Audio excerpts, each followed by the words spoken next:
Монгол улс жил сарда 84-өөс 90 мянган тонн А92 хэрэгжилж байна. За 140 орчим мянган тонн дизель түлш хэрэгжилж байна. За энээс одоо үндсэндээ хоёр үндсэн бүтээгдэхүүнийг хэлчихэ те.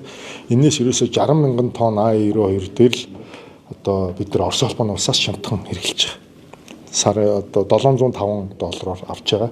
Дөнгөж саяхан одоо 60 мянган тонн дээр Роснефтийн бас хөнгөлөлттэй үнийн гэрээгээ дагаад эх хичээл нэг жилээр сонгож байна гэдэг хариугаа өгч ин лээ. Одоо 2-3 хоногийн өмнө над цагтл нэрлээ. Тэгээ тэрнээс бусад төрлийнх өөрөлдөл Евро 5 гэдэг төрлөө явж байгаа шүү дээ. Евро 5 буюу одоо хөхрийн хэмжээ 2000 дахин бага واخгүй.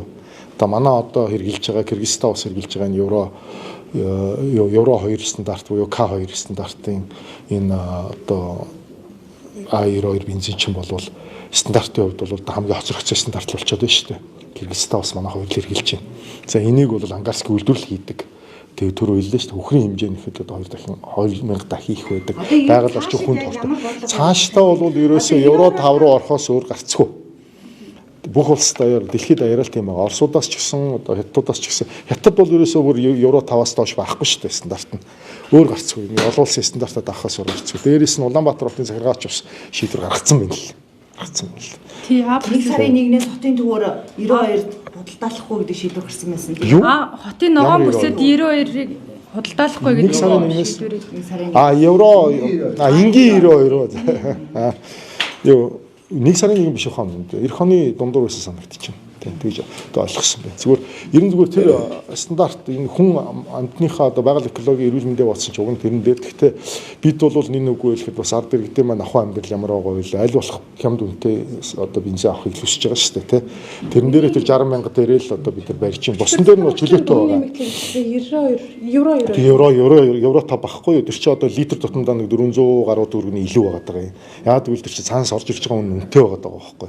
Өндөр стандартын бензин учраас тийм. Тийм ч үү.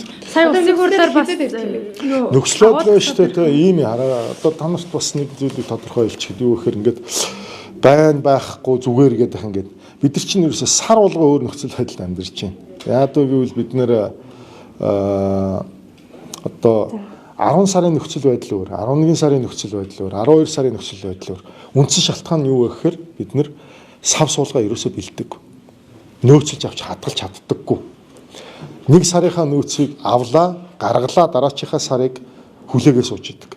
Ийм л айл штэ. Өөрөлдвөл бид нар уг нь бол 3 сарынхыг, эсвэл 6 сарынхыг, ядаж 4 сарынхыг хадгалдаг болсон байсан бол 1 сарын ч юм уу 2 сарын ч юм уу ийм хэлбэлцлийг бид нар ямар ч асуудалгүй давж гараад үйлдвэрлэлийн одоо хүчин чадал одоо бэрхшээл нөхцөл байдлыг даваад тогтмол явж чадах байхгүй. Гэтэл бид нар энэ одоо юу гэдэг би ажил аваад 5 сард болж штэ.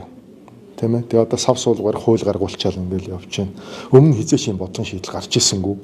Тэгээ одоо 35 жил одоо хоримтлагдсан баг одоо Монгол улсад машин анх орж ирсэн цагаас хойш бид нэр хүнээс хамааралтай явж байгаа. Сав байхгүй бас ерөөсөө л энэ واخгүй юу да. Ерөөсөө сар өөр байгаа юм. Одоо ингээд та нар ингээ харахвал би энд бас статистик байж л байна. Одоо ингээд байгаа واخгүй ингээл одоо данны юм одоо ингээл худлаа яриад байна. Хэвийн ингээл ярьчаал хэвийн биш үү. 10 сард нөхцөлөд хэвийн байж байгаа л улс төр ороод ингээл одоо А92 хэвийн бус болцсон. Дизель түвш хэвийн байсан. 11 сар А92 автобензин хэвийн, дизель түвш хэвийн бус. 12 дугаар сар дизель түвш хэвийн, А92 хэвийн биш. Энд чинь юусэн савгүй ийм л одоо арчаагүй байдалд оруулаа хайцсан байна. Яг нэг үгүй л. Би бол үнэхээр бухимдж байна энэ. Та нартай яг ижилхэн бухимдж байна. Яагаад мега төсөл ярьж явж явах та энэ савнуудаа хийчихэв. Тэр их мөнгөтэй, тэр их том төсөвтэй, тэр их боломжтой байх та яг хийчихэв. Одоо заавал ийм байдал нь хүрэх ямар хэрэгтэй харин тийм.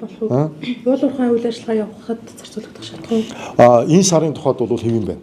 Дизель түвш бол бид Орос улсаас авах бүх одоо шатхуун үндэстэд аваад дуусчихсан. Монголд бас буруутай гэдэг.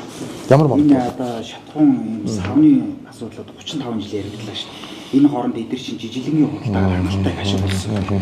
2-3 сарын ашигаар сав барьчих. Ядаж 2-3 сав барьчих. 2-3 сарын ашигаар сав барих боломж байхгүй л дээ. Энэ хайчхан нэгжүүд бол хөрхийн өстө байдаг чадлаараа л хичээж байгаа баг.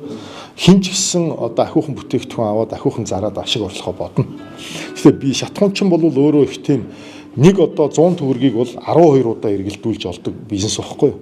10 жилээр нь ингээд хадгалж чаддаг мөнгөтэй хүн энэ дотор баахгүй.